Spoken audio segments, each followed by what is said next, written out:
Ladies and gentlemen, welcome back to the Hard 100, the video series documenting the culling of my collection from what it is to what it's going to be, and that is a hard 100 games, now in 60 frames. Love Star Wars. I don't apologize for it. I love it. I enjoy the prequels, I enjoy the sequels, and I enjoy the pro-schools.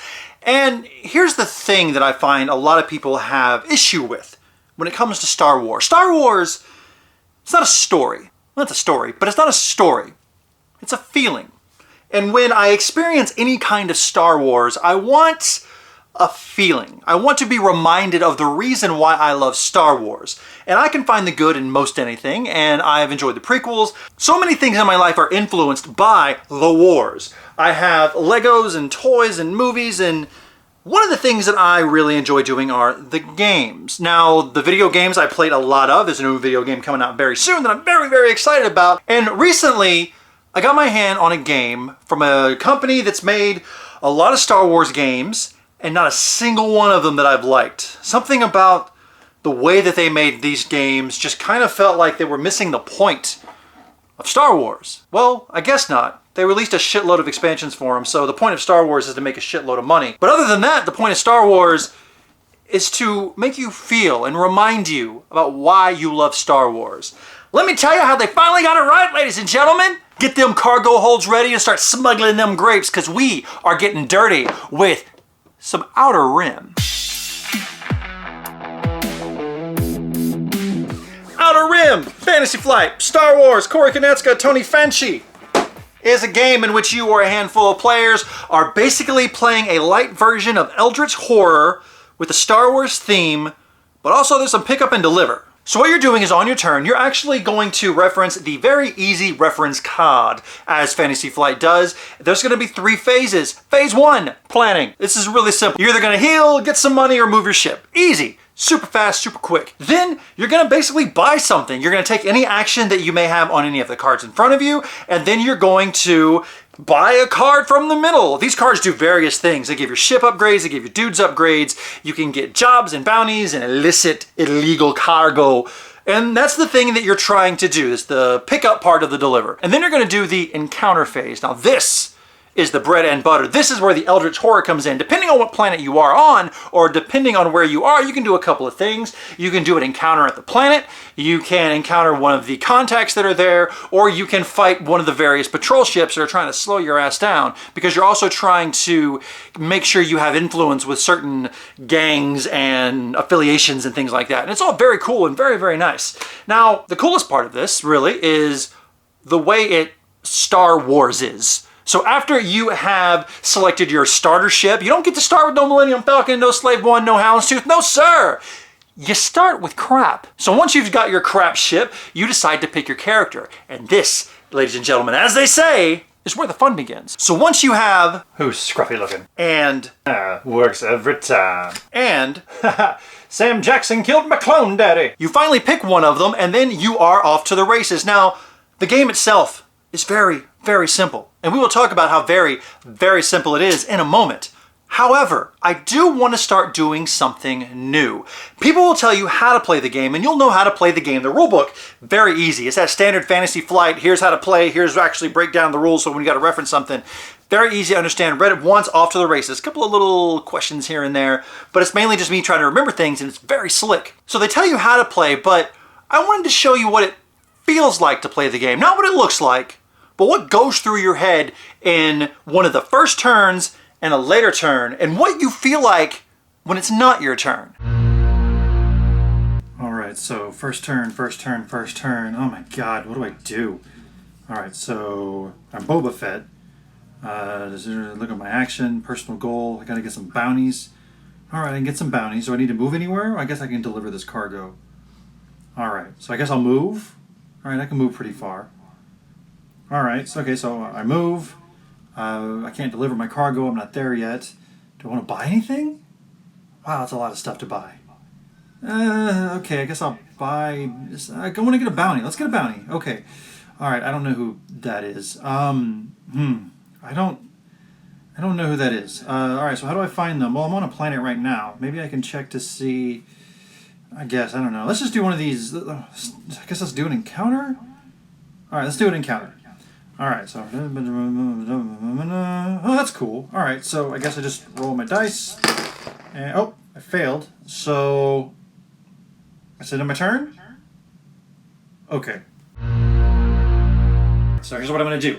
All right, I'm going to take Chewbacca over to Naboo, and we are going to attempt to get Maz Kanata. We are going to take her, and we're going... Do I want to turn her in, or do I want to eliminate her? It's quicker to eliminate her. I only need one more fame, but I can't get that fame unless I go over there. All right, and they're really, really close to me. Ah, crap, but I got a couple of patrols between here and there, and they're kind of high level because I've been causing some shit. Okay, so... All right, so I'm going to go ahead and go over there and attempt that, but I need to sell this cargo too, so let me go ahead and pit stop at Rilo on the way there, and then... All right, so in 3 turns, I think I got this. Today, Phil! So that's how you feel when you play the game. Now, I could not include the Star Wars music, but you are hearing the Star Wars music in your head. You're probably playing it on your phone in the background, because that's how it works. Whenever you play a Star Wars game, you're going to Star Wars, and this game feels like a Star Wars. It reminds me every time I go to a new planet, and I'm like, oh, who's this? Oh, Greedo, gotta hunt him down. Oh, I'm gonna get that son bitch. Oh, did he shoot first? Not gonna matter because I'm gonna shoot him now. But what this game does great that I think a lot of games fail at, how can I explain this? I think I'm gonna resurrect an old gem, and I think, ladies and gentlemen, I think we need to take a trip down to my sack. All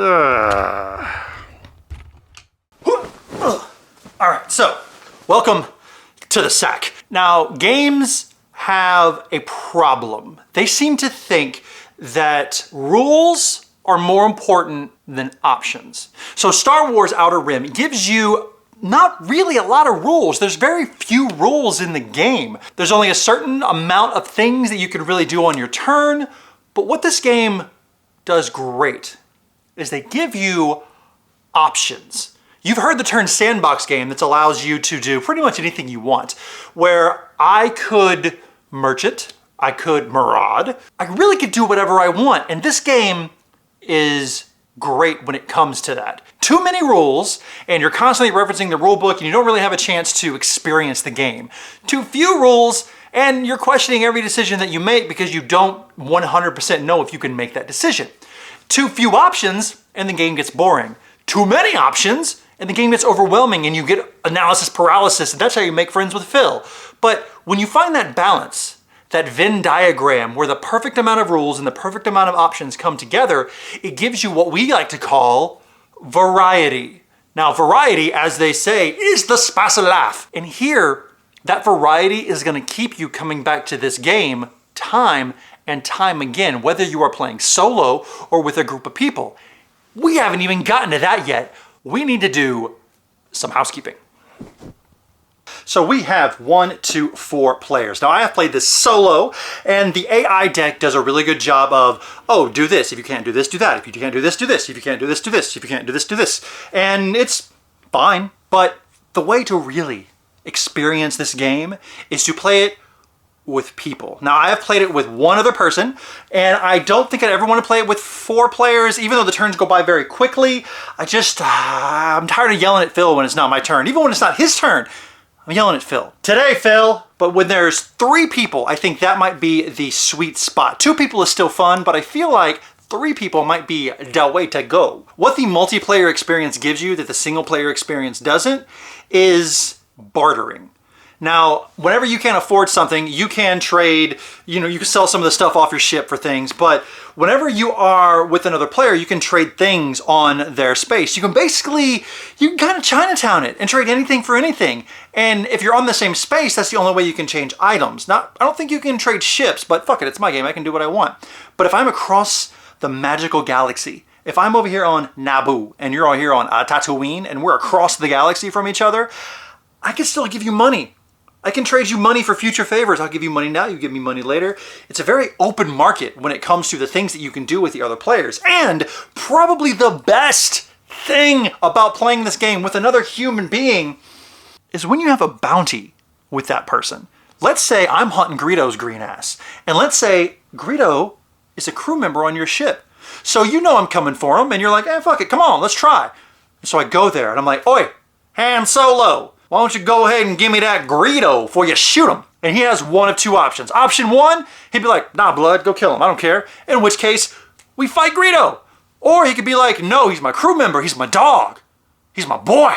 You will not be fighting him. You will be fighting me instead. So you have a ship combat first, and then you have to go after him. So that crew can choose to either accept and protect, or be like, nah, get him. Or you can be like, hey, how much you gonna give me for you to not fight me on this and let me just go beat up Greedo's ass?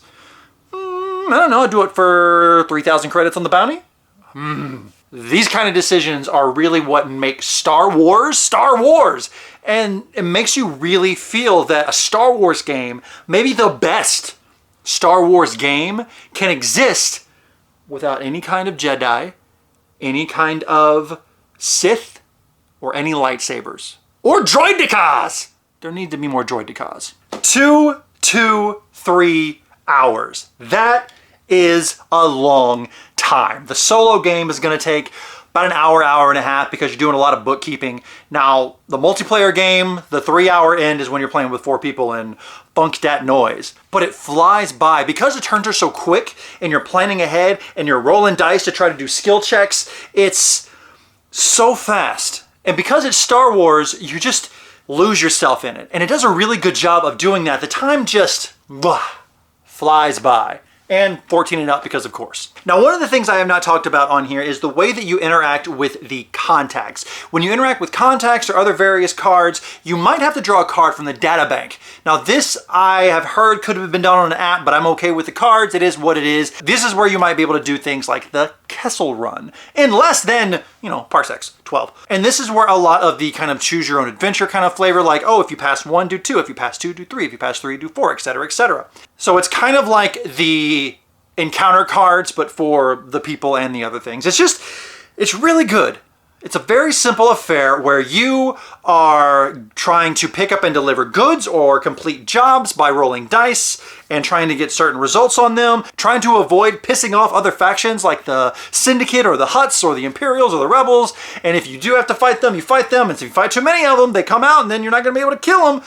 So you're basically playing a pick up and deliver version of Dodgeball.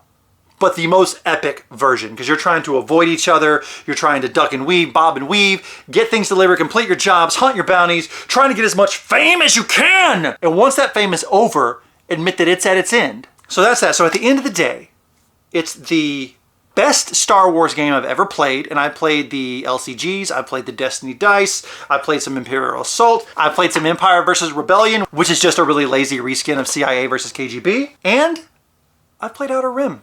And Outer Rim is the best. If I'm going to own one Star Wars game, it's going to be Outer Rim. So Outer Rim is outer in the Hard 100. I really look forward to playing this game, inevitably because of one simple thing. You see that? You see that little fuffa? That fuffa? That means Billy, we're coming to take your money. We're gonna fuck up your wallet and take all your money, because you know the game that sits on that table is not the game that's gonna be sitting on that table in 12, 9, 6, even 3 months, because you know expansions, they's a coming. And the way that I would want them to expand the game is maybe just more contacts, more cards, more everything. They don't really need to do too much with the central core funk, but just give me more. Give me more ships. Give me more cards. I want them. So ladies and gentlemen, thank you so much for joining me on this, the latest HD edition of the Hard 100. Outer Rim has a place on my shelf. Does it go up there? I don't know. I'm playing it again this weekend. So ladies and gentlemen, even in a galaxy far, far away, if you are judged for the things that you like, and people want to hold you down because you genuinely just like having a good time, losing yourself in a story, and really just enjoying the way that it makes you feel, you know what? Fuck those guys. Ladies and gentlemen, thank you so much for joining me on this latest edition of the Hard 100. I hope you and yours are well. Peace out.